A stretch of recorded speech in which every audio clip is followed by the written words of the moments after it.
and welcome back to another episode of Unscripted and Unchoreographed. I'm your host, Neve, and today we're very excited to have the one and only Heather Hennessy.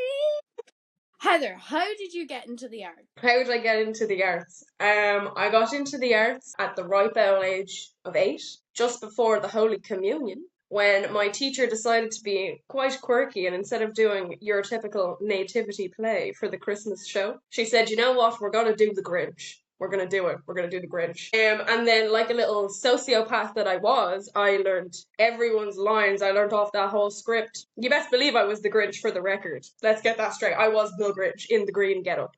And yeah, ever since then, I've just been trapped in this industry. I've been trying to free myself. It's not working. It's not working. So we're committed now. That's how. So, from the Grinch, where did you go then? Because you had family already in the industry. Yes. I mean, realistically, when did I start in theatre? It was actually when I was like 15, 16. I always liked doing those school plays because we did them like every year and it was good crack. And then I heard that Rush Musical Society existed, and I said, this is interesting. I like singing. I like well, I can't dance, but I like doing it anyway.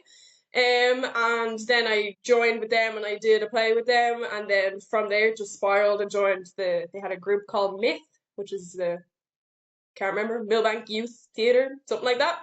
So I joined that, and then that is how I actually got cracking. But family wise, yes.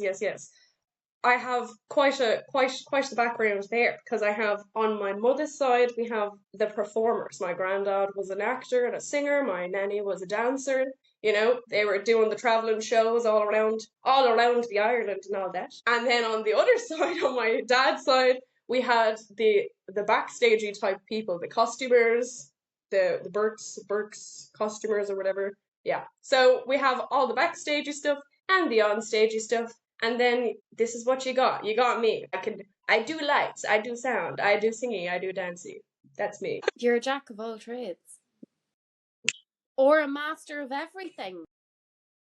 I was the lovely COVID year for my leaving certs. I didn't have to do that. That was great. Got to sit at home, do nothing. And so my first year of college ended up being on Zoom. We went in for one single day and it was just like, hello, this is the course. It was, you know what I mean? And we had to try and figure out, how are we going to do a class about, you know, Laban's 8 effort actions on Zoom? It was horrifying. It was a humbling experience. Sitting in the bedroom in County Monaghan, mind you, so there was not a blade of Wi-Fi. Not a blade. So it was yes. I almost left after the first year just because it was quite painful. It was quite a horrendous experience. Through no fault of Coláiste Dhúlaigh, for the record, let that be known. It was not their fault. It was just the world's fault. They need to discover the internet. I think that would be great for them as a county. They'll really, you know, flourish if they do that. But yeah, and then I went back for the second year, and it was in person, but it was still like lots of restrictions and stuff. So it was great. Like, we got to do plays in the Sean O'Casey, but it was like, you know, limited people could come and all this sort of crack. And then I took a year out, and then I went back and I finished the third year, so I got my degree. Yes, very nice. It's like going from Wolverhampton, is it? Yes, accredited by the University of Wolverhampton, which sounds very fancy, but it hurts my patriotic soul, so it's okay. You got the piece of paper.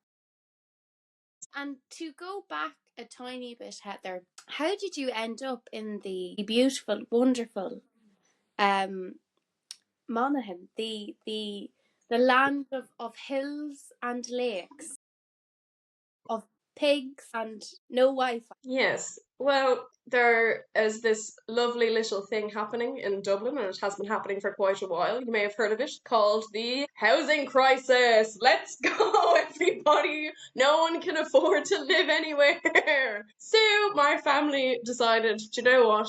Let's leave the capital of the nation. For some reason, we ended up in Carrickmacross first, up in County Monaghan. Neighbours with cows, big change, horrifying, and then we ended up in the Castle Blaney, which is where they are living right now. Which I can't, sometimes, I'm not going to say this to the real Castle Blaney people in person, but I do actually like Castle Blaney. It's nice. They've adopted me, so. No, Niamh, don't, no. Sorry, Carrick, no. But surely you enjoyed working in the supermarkets on the main street. No, I didn't enjoy, because every second person will come in. Well, how's it going today? Hi, can I get the chicken fillet burger there? And I'm going, there's no chicken fillet burger on the menu, pal. What do you, chicken breast sandwich or a chicken fillet? I'm going, oh, here with a large milk, huh? A milk? You're going into a supermarket, pal, and you're buying a milk? No, that was. I actually, side note here, I was in Cavan Town recently and getting my lunch, and there was a young man and ordered his lunch, and what he wanted to drink was a pint of milk. I nearly fainted. The stereotypes are true. I'm sorry you had to endure that. We have coffee shops now, so we've that going. We have a dog park as well. Why did your parents pick Monaghan though? Because they wanted me to suffer, Niamh. Obviously, they wanted to expose me to the culture-isms of Monaghan. No, I don't know. Partially because... But they had no connection to it whatsoever. Well, there's a minor connect... Well, I'll die on this hill. I guarantee this had nothing got to do with anything, but they're using it now. My nanny was born in Smithborough in County Monaghan. There you go. And she left straight away as an infant. She ran. She said, let me join the circus quicker than stay in Monaghan. I said, fair enough. Fair enough. Fair enough. So you ended up in the lovely Blaney, Big Tom country. He was a great man. My grandfather has never loved a man as much as Big Tom. There's a lovely statue of him down the town. It scared me when I see him. Yes, in the lovely Aontas Theatre, Castle Blaney Players, great little group of people. I joined with them just before COVID, actually, because I was wanting to do a bit of drama up in the Monaghan. So I had a Google. Well, no, it wasn't a Google. It was a Facebook Google, whatever that is, a search, if you will. And I discovered the Castle Blaney Players. This is while I was in the Carrick, by the way. So I begged my mammy to drive me. I said, please drive me here. And this was when they were doing a skull in Connemara, I believe. And I just said, hello, let me in. Yeah, they haven't been able to get me out now since then. But it's great. They're a great group of people, great shows. Love it, love it. And that is how I kind of half met you. No, Niamh, don't be telling fibs now. You have to tell them the true story about how we met, Niamh. But this is the true story, Heather. You were doing Philadelphia, Here I Come. And I was like, No, okay. The people need to hear the story for real, Niamh, okay? The people need to know. You better not edit this out, I'll be very upset. So I had done Philadelphia, Here I Come with the Castle Blaney Players up in County Monaghan in the middle of nowhere. And then I was working on TUD's Julius Caesar. They did it a couple years ago. I was doing the lights for that. Anyway, a friend of mine was working on it as well. Then we left after the show and we're out in the foyer and all I hear is, is that Heather Hennessy? And I'm going, who's just like government name drop me? And I turn around and it's this Niamh one. And she's going, you're Heather Hennessy, aren't you? And I'm going, what? And I go, yeah. And I seen you in a play. I'm like, okay. She says, yeah, I seen you Philadelphia, Here I Come. And, that's how we met for the first time. So I said, okay, this crazy Monaghan woman has stalked me from the Intis all the way to TUD Grange Corman and is now government naming me. I said, fair enough. And we've been friends ever since. There were beautiful lights as well on Julius Caesar. Operated fantastically.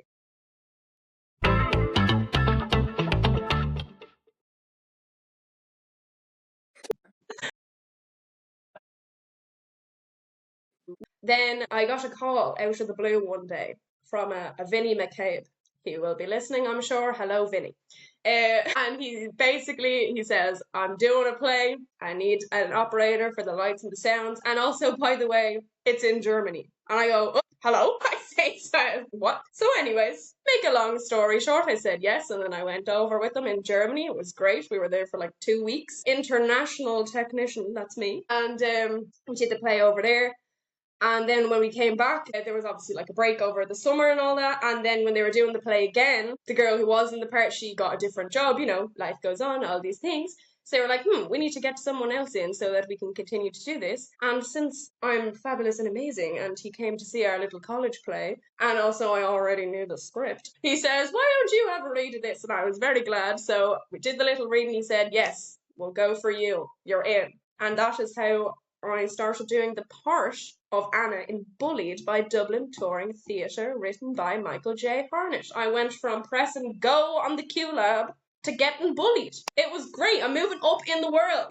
Thank you, Dublin Touring Theatre. But yeah, like I'm very, very, very lucky. And a lot of this, people say it's talent, and yes, it absolutely is talent, but a lot of it is also right place, right time, look at the draw situation. So I'm very grateful that that all the dominoes unfolded that way, because now I am what's it called?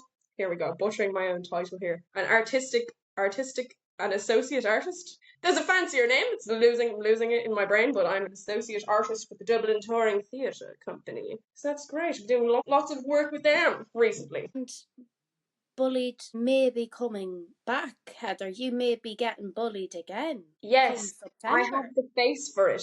People look at me and they say, oh, Jesus, God bless that child. Yes. So the people want to see it again. The people said, get that child. I say child, I'm 23, but I'm child. I'm only small, guys. I'm young. But yes, a little birdie known as this podcast will now be telling you that Bullied will be making a comeback this September/October in the Sean O'Casey Theatre yet again. So if you want to find out why I'm getting bullied, come see. It's not a spoiler at all, but I play two characters in this play. One is, it says in the script, she is in her early 30s, which is highly offensive because I am a youth, as I have mentioned before. I'm only small. So I'm playing an early 30s woman, and then later in the play, not going to tell you how or why, you'll have to come see it, I get to play an 11-year-old. So that's nice. Bit of versatility there.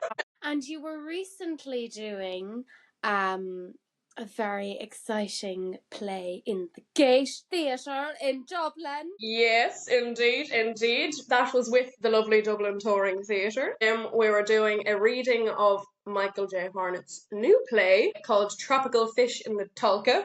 It is a lovely little comedy. It's funny enough that it gives me the chuckle, even though I've read the thing at least 15 times by now, and I still be laughing at it. But I have to say, it was so weird for me, because I've never done one of these like readings before. So I was like, why is there people sitting here watching me read a script, guys? This is freaking me out. So it was a great experience, and to do it in the Gate Theatre, Jesus, it was fabulous. Very nice, very nice. That was a part of the Five Lamps Arts Festival. Have to mention that as well. So thank you very much to that gang for inviting us. And yeah, it was great. I mean, it was a good little, the room was packed. We had to get a few extra chairs in, so that was lovely. They were all giggling and laughing along. Good vibes. There is a possibility. There is a potential for the tropical fishes to be swimming up the Tolka also in September/October. But I have absolutely no further details than that. That is because it's a new piece of work, as everyone knows these things, the plan is one thing and then the next day the plan is dead, or the plan has been pushed forward, But currently the plan is a September-October-ish time frame, but we shall see how that evolves and develops over time. Could you maybe talk about like the Five Lamps Theatre Festival, what goes on so people know more about it? I have to say, I'm a fan of it because I've honestly unknowingly been a part of it for a while, because when we were doing the Bullied and all this, it's a part of it. I didn't even realise, to be honest, it sounds really bad, but I didn't know. And it's not just, what's good about it is it's not just like theatre, like they do like walk-in tours of the area up in like East Wall, North Strand, all up that whole place. They do like music, they have poetry, they have all sorts of stuff. I mean, I certainly wouldn't be the most informed spokesperson for them, but I would say absolutely hop on the Facebook, the Instagram, their Five Lamps Arts Festival on both of them, I believe. There's kind of always stuff on. Someone asked, I think you asked me actually just before we started recording this, when is the actual festival on? It seems like it's on all year round because there's always stuff going on, so that's brilliant. So if you ever are looking for something cultural to do in the Dublin, check out the Five Lamps Arts Festival for sure. And it is like it's based, and most of the artists are based or from North Dublin, is that right? Yes, from around the Five Lamps region, yes.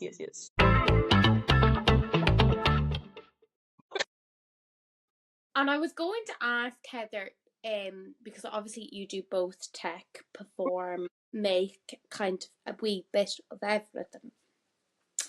And I didn't really know much about the tech side of theatre till you said, but like, yeah, maybe you could explain how people get into the tech industry of theatre in terms of women in tech. Yes, because women aren't real and they can't do computers, obviously. No, so when I was in college, we actually didn't have a module like specifically for like lights, or we had sound in second year, but not in first year. And then when we got around to actually doing our first play, I just went, "Yeah, I'm bored," because I mean, like, without being like, I already know how to do this. But like they were talking about, stage management and all this sort of crack. So I was like, yeah.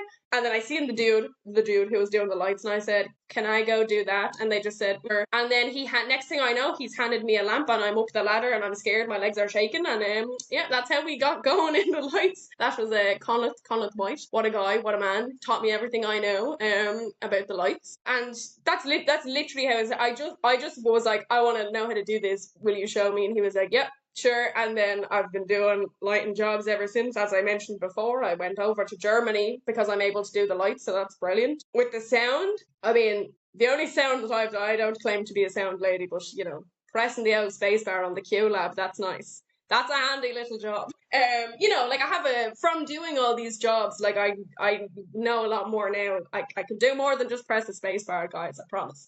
Please hire me.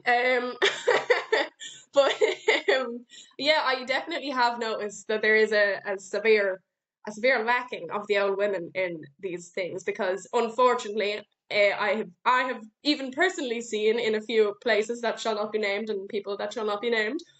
It's the whole like, you don't pick that up, I'll get that because I can carry that up a ladder, and I'm like, you're 65, you might fall and die, pal. Like, I can do it, I'm a youth. There is, because it's like a lot of the STEM sort of jobs, they're all male dominated, really. So I just say, if you have an interest, just approach someone, or go to the likes of Coláiste Dhúlaigh.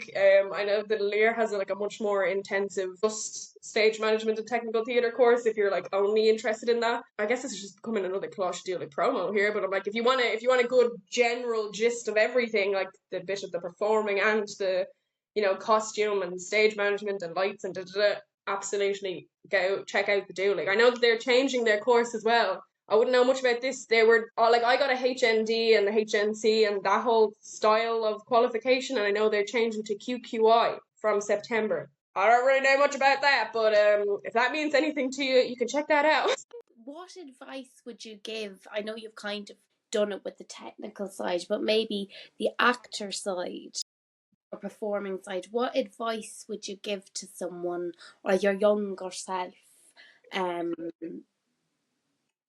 Yeah, who wanted to get into it. Yeah, I actually get asked this question a lot, because when we do the Bullied little play for the schools, we usually do like little Q&A thing afterwards, and you get most of them go, "How much money do you make, huh?" All this sort of stuff. But then you do get the odd one who's like, "Oh, how did you get involved?" Or how can I do that? It's the same thing that I'd tell someone if they were 13, 14, I'd tell them if they were 45, 50. Just do it. It's so stupid. Just do it. And don't be scarlet about it, because I was scarlet. Even though I loved doing it, and I'd like to think I was pretty good at what I was doing, even when I was a teenager. Someone would be like, "Oh, what are you doing at the weekend?" I'd be like, "Nothing. I'm not doing anything." Because I was just embarrassed. And there's no reason like, why would you be embarrassed if it's something that you enjoy doing and it makes you feel good? As long as you're not harming someone else. Don't twist these words. But just do it, you know what I mean? Because I obviously I know what it is to be a teenager in this day and age. It's horrendous. It's awful, even though it was like 6 years ago. But anyways, it was probably more than 6 years ago. I can't do maths. That's why I have a degree in drama, people. But yeah, like I get the social thing of, "Oh my god, this is so embarrassing." Just do it. It doesn't matter if you'll either, at the end of the day, if you're enjoying it, do it. You know what I mean? And everyone has opinions, so if one person says you're shite, another person will think you're brilliant, and that's just how the cookie crumbles, people. It's all about opinions. Thank you. Yes, and there's lots of different ways. You don't have to get up and be doing a Shakespeare, be doing a song and dance. You can do some of that. And this is just my opinion. I was forced to study it in college, but you can do some of that live arty shite where you, like, sit with a bucket over your head, and that's art to some people. I have respect for the artists, but it's not my cup of tea. But hey, that's okay. It's someone else's cup of tea, and that's grand. It's a very vast industry. You can do a lot with it. So just do it. And go and see shows. Get off TikTok. Get off TikTok for 10 minutes, people. Go to your local theatre, your community centre. If it's a secondary school production, just go and see it. Even if it's shite, you can have a laugh at how shite it is on the way back. You know what I mean? You may as well. Supporting the community and the industry as a whole. Thank you. Mic drop. You know what we should also actually make a note of on this little podcast? I think we need to do a public service announcement, a public apology, if you will, to the users of the Collins coach service from Carrickmacross to Dublin. Because the odd time me and Neve have, unplanned, it is a coincidence, the odd time we have both gotten on that coach, God help the poor nannies trying to get into the Mater Hospital in the morning, because they do be getting a show. They be getting a full-blown performance on that coach, and it's at volume 500. No, it's great crack, and that's a free piece of theatre for them, but I would still like to apologise anyway. I think the nannies, the grannies, the granddads, whoever is grand. I think it's the bus drivers. It's just like, because Heather and I would usually sit at the front of the bus to get off the bus first. So we're the closest to the bus driver. And this person is just trying to drive. Just trying to drive.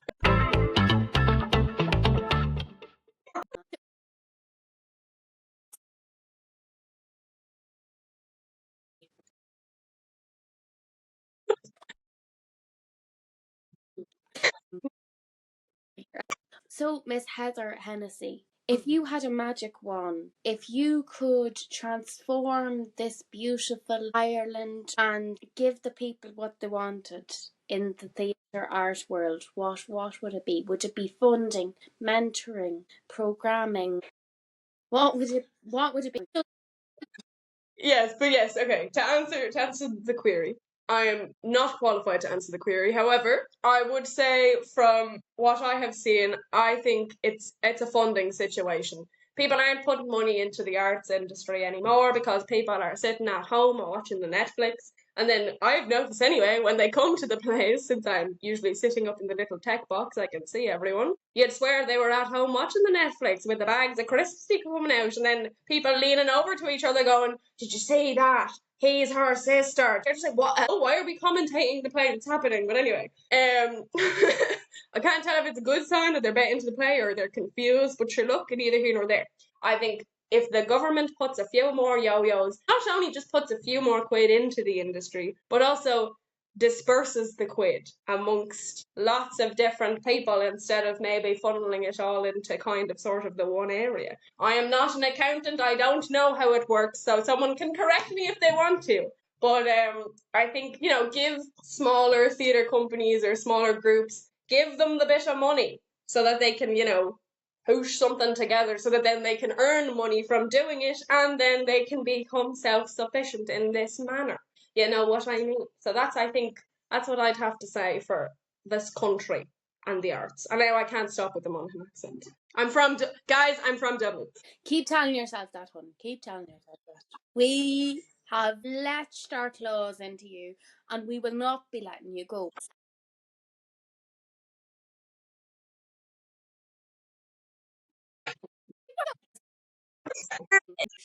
Thank you, Heather, for joining us on the podcast.